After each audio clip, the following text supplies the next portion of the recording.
جو ادھر سے افغانستان سے دہشت گردی آ رہی تھی غنی حکومت کے دوران میں، جس میں آئیسل بھی تھی، جس میں ٹی ٹی پی بھی تھی، جس میں بی ایل اے بھی تھا، انہوں نے فیصلہ کیا ہم آپ کی پوری طرح مدد کریں گے۔ بدقسمتی سے ہمیں اتنا ٹائم نہیں ملا، ہماری حکومت چلی گئی، اور اس کے بعد یہ جو لوگ آئے اوپر بیٹھے ہوئے، انہوں نے سوچا ہی نہیں، اس طرف ٹائم ہی نہیں دیا۔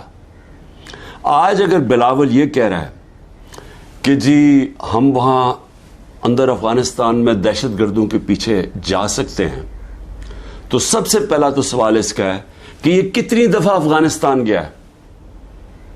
ساری دنیا کے چکر مارے، کسی فورن منسٹر نے اس ملک کا اتنا پیسہ نہیں خرچ کیا دنیا کے چکر مارنے میں، اور خاص طور پہ امریکہ کا کسی نے اتنا پیسہ نہیں خرچ کیا۔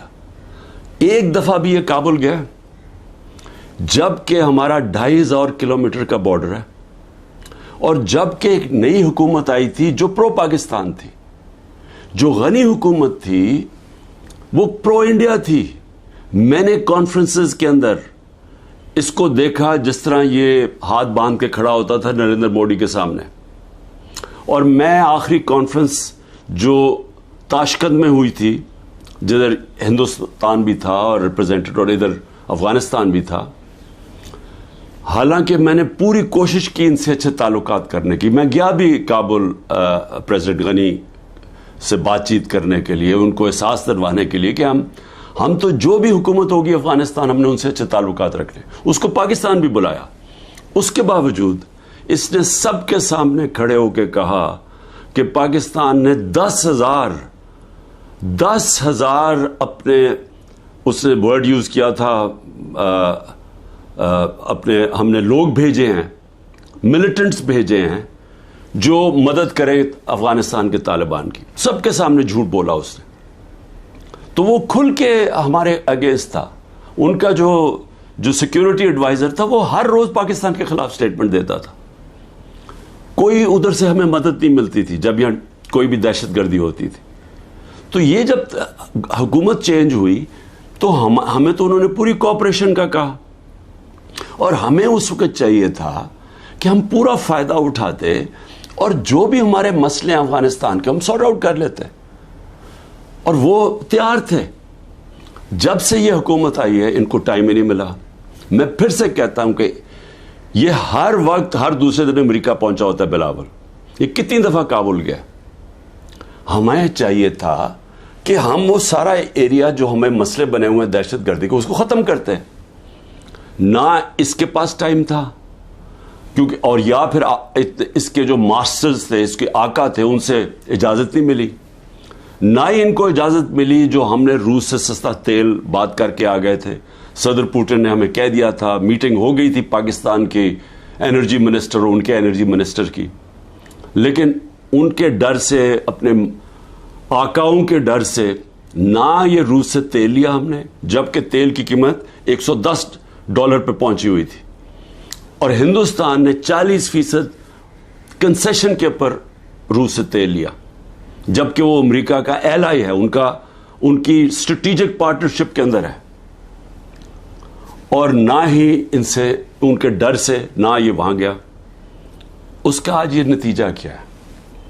نتیجہ یہ ہے کہ ہمارے آج وہ تعلقات ہیں کہ ہم ادھر پہنچ گئے ہیں کہ ہم افغانستان کو اب یہ جو حملہ ہوتا ہے ہم ان کے اوپر ڈال رہے ہیں۔ ہم نے صحیح معنی میں کوشش کی نہیں اس وقت کہ ہم یہ اب جو ٹرانزیشن ہے اس کا فائدہ اٹھاتے ہوئے، ایک وہ حکومت جو ہمارے خلاف نہیں ہے، ہم اس کا فائدہ اٹھاتے ہوئے اپنے یہ مسئلہ حل کر دیتے، اور میں آپ کو یقین دلاتا ہوں کہ یہ مسئلہ حل ہو سکتا تھا۔ اب اس کا فال آؤٹ کیا ہے؟ فال آؤٹ یہ ہے کہ مولانا فضل الرحمان نے سٹیٹمنٹ دی۔ فضل الرحمان کہتا ہے کہ جی ہماری ایجنسیز سوئی ہوئی تھی۔ فضل الرحمان صاحب، جب ہم اتنی دیر سے کہہ رہے ہیں کہ جو 636 پختونخوا کے اندر دہشت گردی کے واقعے ہوئے ہیں، ہم کہتے جا رہے ہیں کہ ایجنسیز کا ٹائم بجائے انٹیلیجنس، اصل میں تو دہشت گردی انٹیلیجنس ایجنسیز لڑتی ہیں، بجائے ادھر ٹائم دے رہے ہیں کہ وہ تو صرف تحریک انصاف کو ختم کرنے کی کوشش میں تھے. جو تحریک انصاف کے گھروں میں رشتہ داروں کو اٹھایا جا رہا ہے, ان کو ٹریک کیا جا رہا ہے, ان کے فون کو ٹریک کیے جا رہے ہیں, جیو فینسنگ کی جا رہی ہے, جس طرح ہم کوئی غیر ملکی, ہم کوئی دشمن ہیں. اور وہ جو کام کرنے والا تھا وہ کام کیا نہیں. اس سے بڑھتی جا رہی ہے ساری دہشت گردی, اور خاص طور پہ پختونخوا کی پولیس کے اوپر, اسپیشلی جو پولیس کے اوپر اب اس وقت ان کا شہادتیں ہو رہی ہیں. اب اس کا کون ذمہ دار ہوگا؟ لیکن اس سے اور بھی آگے چلیں, جو پختونخوا کے لوگوں کے اندر اس وقت غصہ ہے. پی ٹی ایم کیوں بنی تھی؟ پی ٹی ایم یہ بنی تھی کہ جو ساری لڑائی, جو وار آن ٹیرر اصل تو قبائلی علاقے میں وہ اجڑ گیا, لوگوں کے گھر تباہ ہو گئے, زکوٰۃ دینے والے ہو گئے, وہ سارے لوگ نقل مکانی کرنی پڑی, لوگ اپنے گھروں سے نکل گئے, گھر جب واپس گئے گھروں میں بچا کچھ نہیں تھا. سوات کے لوگوں سے, ملاکنڈ کے لوگوں سے بھی یہی ہوا. وہ جب سارے نکلے وہاں سے باہر, جب تک واپس گئے وہ بھی زکوٰۃ دینے والے, زکوٰۃ لینے والے بن گئے. تو سب کو وہ یاد ہے, بڑی تکلیفیں انہوں نے اٹھائی, قربانیاں تو ساری اس علاقے نے دی. سب سے زیادہ جو ایک تو آپریشنز میں طالبان اور ملٹری کے بیچ میں بچارے وہ پس گئے, اوپر سے ڈرون اٹیکس, 400 ڈرون اٹیکس کر دیے. ڈرون اٹیکس کا بھی جو سارا جو بدلہ لیا جاتا تھا وہ پاکستانی فوجیوں کے ساتھ اور پولیس کے اوپر, دونوں طرف پاکستانیوں کو نقصان ہو رہا تھا. جبکہ حکمران ایک منہ سے آواز نہیں نکلتی تھی, کیونکہ امریکی نہ ناراض ہو جائیں کہ ڈرون اٹیکس کبھی ہوا ہی نہیں ہے دنیا میں کہ جس ملک آپ کا جس کے لیے جنگ لڑنا ہے وہ آپ ہی کے اوپر حملہ کرے. تو مجھے خطرہ یہ ہے کہ اگر ہم نے اس کے اوپر جلدی سے قابو نہ پایا اور اسی طرح دہشت گردی بڑھتی گئی تو وہاں جو پختونخوا کے لوگوں کے اندر میں غصہ دیکھ رہا ہوں یہ بڑھتا جائے گا. اور یہ میں کوئی ڈرانا نہیں چاہتا کسی کو, لیکن اگر یہی غصہ بڑھتا گیا اور یہ اس طرف چلا گیا جو آگئی جو دہشت گردی ہو رہی ہے اور وہ بڑھتی گئی, تو کیا پاکستان آج کل کے دور میں جب معاشی طور پہ ہم ویسے ہی ہمارا بدترین دور ہے, کیا ہم یہ دہشت گردی کا مقابلہ کر لیں گے؟ کیا یہ افورڈ کر سکتی ہے؟ اور کیا اس طرح کا فورن منسٹر اوپر بٹھا سکتے ہیں جو اس طرح کی پاگل پن والی سٹیٹمنٹس تھے, جو بجائے مسئلہ حل کرنے کے وہ اور مسئلہ گمبھیر کروا دے؟ تو مجھے آج اس کے اوپر خاص طور پہ مجھے یہ خوف سا آ رہا ہے کہ ہم یہ چیزیں ہمارے ہاتھ سے نکل جائیں گی, کیونکہ جو اوپر بیٹھے ہوئے حکمران ان کی سوچ ہی کچھ اور ہے, اور سوچ تمہارے سامنے آئی گئی ہے. ایک تو آج شہباز شریف نے ایک اور الیکشن سے بھاگنے کے لیے ایک اور سینسس کا شوشہ چھوڑ دیا. بھائی مجھے یہ بتائیں کہ جب سے آپ آئے ہیں 15 مہینے پہلے, تو کیا تب آپ کو نہیں پتا تھا کہ الیکشن اکتوبر کے اندر ہونی ہے, نیشنل الیکشن, آپ کی ٹرم ختم ہونی ہے؟ تب آپ کو نہیں پتا تھا کہ یہ جو سینسس جو بھی ہم نے کرنا اس سے پہلے کریں؟ یہ ایک اور الیکشن بھاگنے کا انہوں نے راستہ نکال لیا. دوسرا, دونوں پختونخوا کے اندر اور پنجاب میں غیر آئینی حکومتیں چل رہی ہیں, کیئر ٹیکر. پہلے تو وہ کیئر ٹیکر ہے ہی نہیں, کیئر ٹیکر تو نیوٹرل ہوتی ہے, وہ تو انہوں نے اپنی یہ ایک نون لیگ چلا رہی ہے پنجاب, اور دوسرا وہ فضل الرحمان اور وہ ANP چلا رہی ہے پختونخوا. یہ تو کیئر ٹیکر ہے ہی نہیں. اور ان دونوں صوبوں کے لوگ جو 70% پاکستانی ہیں, وہاں غیر آئینی لوگ بیٹھے ہوئے ہیں جن کی کوئی قانونی حیثیت نہیں ہے. اب یہ کوشش کر رہے ہیں کہ مزید اور یہ اوپر بیٹھے رہیں, اور یہ ایک شوشہ اس کا, اور یہ کہ جناب ہم سینسس کروانا چاہتے ہیں, سیکیورٹی کا بھی شوشہ بنا لیں گے. پنجاب کی 14 مئی کی الیکشن انہوں نے اس لیے نہیں کروائی, ہمارے پاس پیسے نہیں ہیں جی. پیسے MNAs کو رشوت دینے کے لیے بہت پیسے ہیں, لیکن ہمارے لیے پیسے نہیں ہیں الیکشن کروانے کے لیے. 20 ارب روپیہ نہیں تھا. اور اب جو مجھے نظر آ رہا ہے یہ پھر کوشش کریں گے کہ کسی نہ کسی طرح اس سے نکلیں, اور لوگوں کو پھر یہ جو رد عمل آنا ہے اس کے لیے یہ تیاری کر رہے ہیں. کیونکہ ظاہر ہے ایک اگر لوگ بیچارے الیکشن کی انتظار کر رہے ہیں نا کہ ہمیں جو انہوں نے لوگوں کا معاشی قتل کیا ہے، یعنی ایسے معاشی حالات عوام کے اوپر تو آئے نہیں ہیں. سارے جو معاشی انڈیکیٹرز ہیں وہ پاکستان کی تاریخ کے سب سے برے ہیں. بے روزگاری لے لو، انڈسٹری بند ہو رہی ہے. گروتھ ریٹ جب نیچے آتی ہے، مطلب جب آپ کی دولت میں اضافہ جو 6.1% سے اب جو 0 پہ آئی ہے، تو اس کا مطلب بے روزگاری تو بڑھنی ہے، دولت کم ہو رہی ہے ملک کی. اور اس کے علاوہ مہنگائی جس سطح پہ پہنچ گئی ہے تو لوگوں کے حالات تو سب کو پتہ ہے. اب لوگ الیکشن کا انتظار کر رہے ہیں. انہوں نے اب کیا کیا ہے؟ اب 2 قانون لے کے آ رہے ہیں. ایک ہے سیکریسی ایکٹ اور دوسرا ہے پریونشن آف ایکسٹریم وائلنس. وہ ایک میں ہی کیا کر رہے ہیں کہ آپ انٹیلیجنس ایجنسیز کو کسی مثلا میرے اوپر ایک فوج کے ادارے میں، انٹیلیجنس کے ادارے میں ایک آدمی میرے اوپر قتل کرنے کی کوشش کرتا ہے، جو مجھے پتا اس نے کیا. میں نے اگر اس کا نام لے لیا تو ویسے ابھی انہوں نے میرے اوپر غداری کا کیس کر دیا ہے کہ یعنی میری جرت کیسے پڑ گئی کہ میں نے اس کا نام لے لیا FIR کے اندر. وہ FIR بھی نہیں ہوئی تو میں غدار بن گیا ہوں. اب یہ ایک تو وہ کرنے جا رہے ہیں. دوسرا سیکریسی ایکٹ میں کہ جناب یہ کسی کے گھر میں بھی گھس جائیں گے انٹیلیجنس ایجنسی. ہمارے گھروں میں تو گھس ہی رہے ہیں. میرے گھر کے اوپر حملہ ہوا، دروازہ توڑ کے 40 لوگ اندر آ گئے، گھر میں جو چیزیں پڑی لوٹی، لوگوں کو مارا دھاڑا، اٹھا کے لے گئے خنسامے کو. وہ جو مالی تھا، 2-3 ورکرز سب کو اٹھا کے لے گئے. تو وہ تو ہو ہی رہا ہے ہمارے گھروں پہ. اب یہ فیصلہ کیا کسی کے گھر میں بھی یہ جا سکتے ہیں کہ کسی کے گھر میں بھی جائیں گے، کہیں جی ہم سرچ وارنٹ کے بغیر اندر گھسیں گے، کوئی چیز بھی اٹھا لیں گے. میرے گھر جب آئے تھے تو اسلحہ چھوڑ کے چلے گئے کہ جی اسلحہ ملا ہمیں یہاں سے. اور وہ سوشل میڈیا پہ دکھا رہے ہیں کہ لے کے جا رہے ہیں اپنی قمیضوں کے نیچے اسلحہ، اور وہاں اوپر چھوڑ کے چلے گئے. اور اب یہ کچھ بھی کر سکتے ہیں. تو یہ تو کسی کے گھر میں گھس کے توڑ کے چیزیں اچھا لوٹتے ہیں، چیزیں چوری کر کے لے جاتے ہیں. تو اب تو اس کو قانون بنانا چاہتے ہیں کہ کہیں بھی جا سکتے ہیں. تو یہ جو جس طرف اب یہ لے کے جا رہے ہیں ملک کو، تو یہ تو سیدھی کہنے ہیں کہ جی آپ ہمارے غلام ہیں، ہم آئے اوپر آپ کے اوپر بیٹھنے آئے، آپ ہمارے غلام ہیں. ہم ایک آزاد ملک، آزادی تو ویسے ہی ختم کرتے جا رہے ہیں.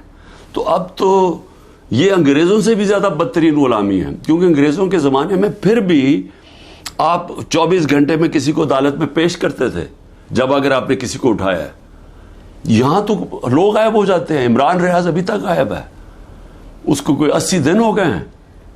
کسی کو پکڑ سکتے ہیں. ہمارے کئی لوگوں کو اٹھایا ہوا ہے، کوئی وارنٹ نہیں ہوتی. کئی لوگوں کو اندر بند کیا ہوا ہے، ان کے ابھی تک FIR نہیں کی ان کے اوپر. تو یہاں تو کوئی قانون ہی نہیں ہے. تو یہ اب ایک غلامی کی طرف ہمیں لے کے جا رہے ہیں مکمل طور پہ کہ ہم اب ان کے غلام بن جائیں. جو منہ کھولے. اصل میں یہ ایک آزادی کے خلاف اب یہ قانون بنا رہے ہیں کہ آپ قانونی طور پہ ہمیں غلام بنا لیں کہ ہماری کوئی آواز نہ ہو، ہم کہیں نہ جا سکیں. تو میں اس پہ آخر میں صرف اپنی قوم کو یہ آج کہنا چاہتا تھا.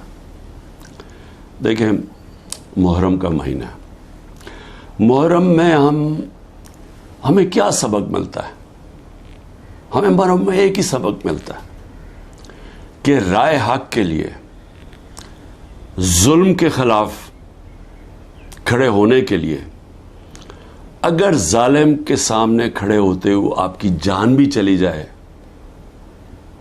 تو اس کی پرواہ نہیں ہونی چاہیے. آپ کو قربانی دینی چاہیے اپنی آزادی کے لیے، آزادی رائے کے لیے، آپ کو اپنے حقوق کے لیے، انصاف کے لیے. کیونکہ جب تک ایک قوم آزاد نہیں ہوتی دنیا کی تاریخ میں اس کا کوئی مقام نہیں ہوتا.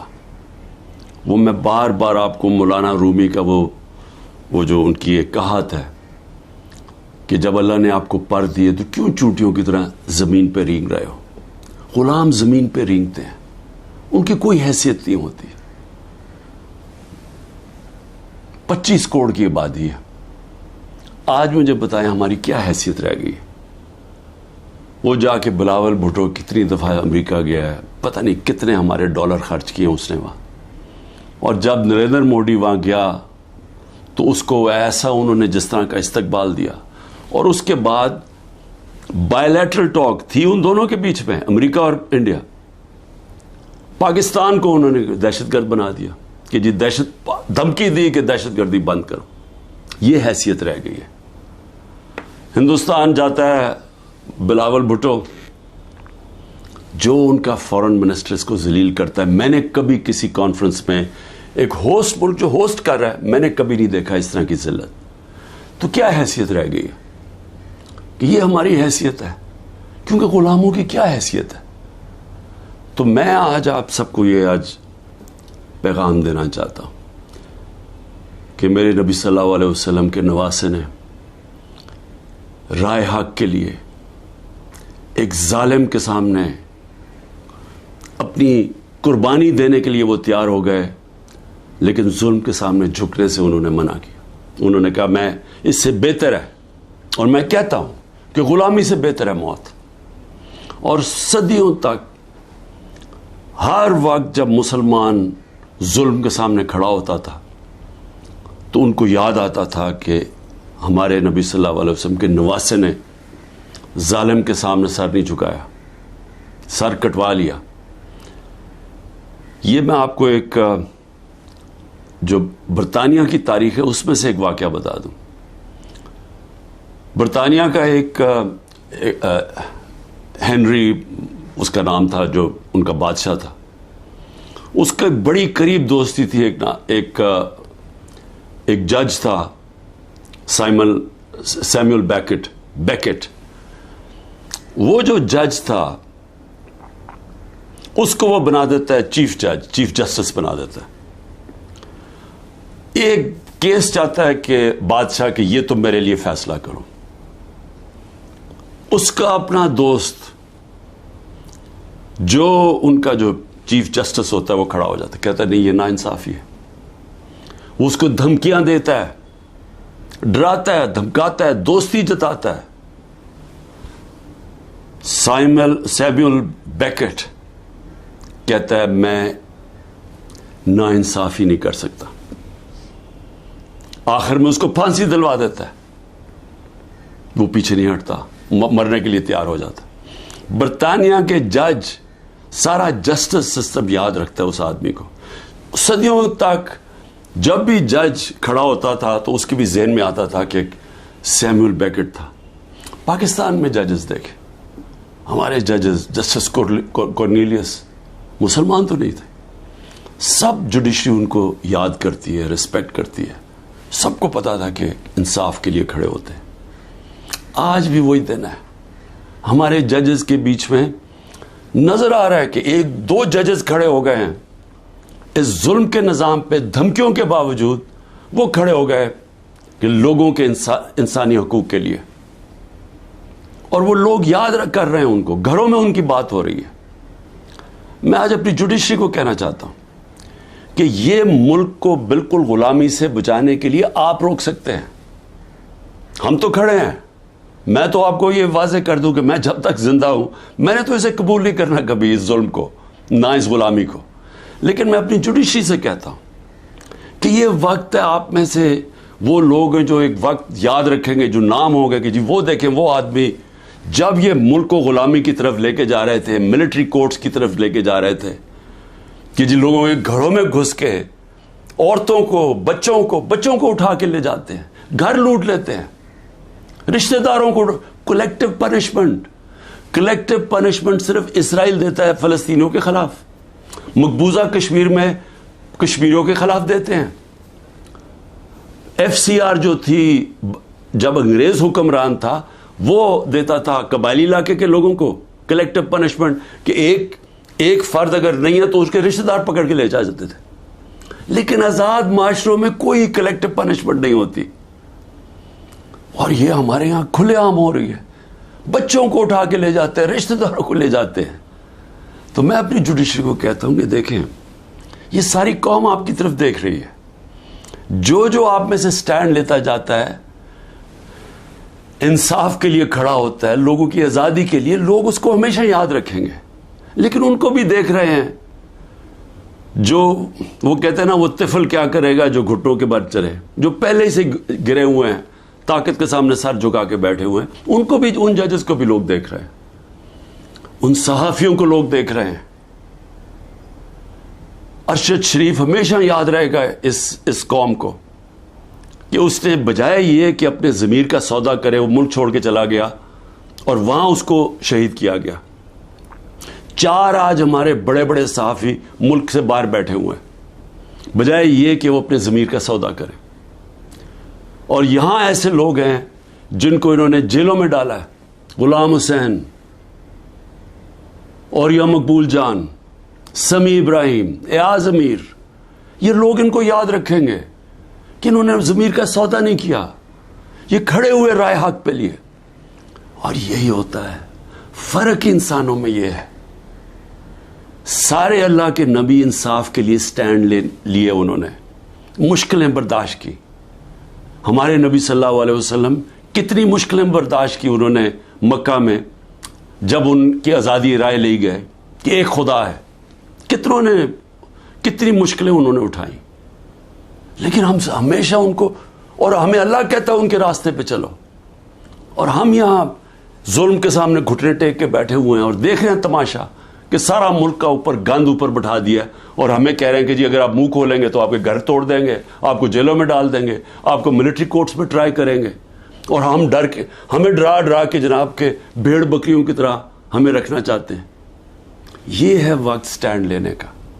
اور میں سب سے زیادہ آخر میں اپنی پارٹی کا, کہ میری پارٹی کا یہ مشکل وقت جو آیا, ایک طرح میں اللہ کا شکر کرتا ہوں کہ مجھے پہلی دفعہ نظر آیا اپنے لوگوں کا کہ کون کتنے پانی میں تھا, کس کا کتنا نظریہ تھا, کون اپرچونسٹ تھے, اور جن کو میں بالکل نہیں سمجھ رہا تھا کہ وہ ایسے سٹینڈ لینے کے قابل ہیں, کھڑے ہو گئے. وہ مشکل وقت کے سامنے کھڑے ہو گئے. میری نہیں, وہ نیچرل لیڈرز بن رہے ہیں اب. اور انشاءاللہ اس پارٹی میں الیکشن کرواؤں گا پہلے موقع پہ. نیشنل لیڈرشپ, نیچرل ہماری پولیٹیکل لیڈرشپ نکلے گی, اور یہ ہوگی انشاءاللہ وہ اصل تحریک انصاف جو اس ملک کے اندر, جو 27 سال پہلے میں نکلا تھا, انصاف کا, عدل اور انصاف اس ملک میں سب سے پہلے قائم کریں گے, پھر یہ ملک خوشحال ہوگا. وہ انشاءاللہ وہ لیڈرشپ نکل رہی ہے. پاکستان سے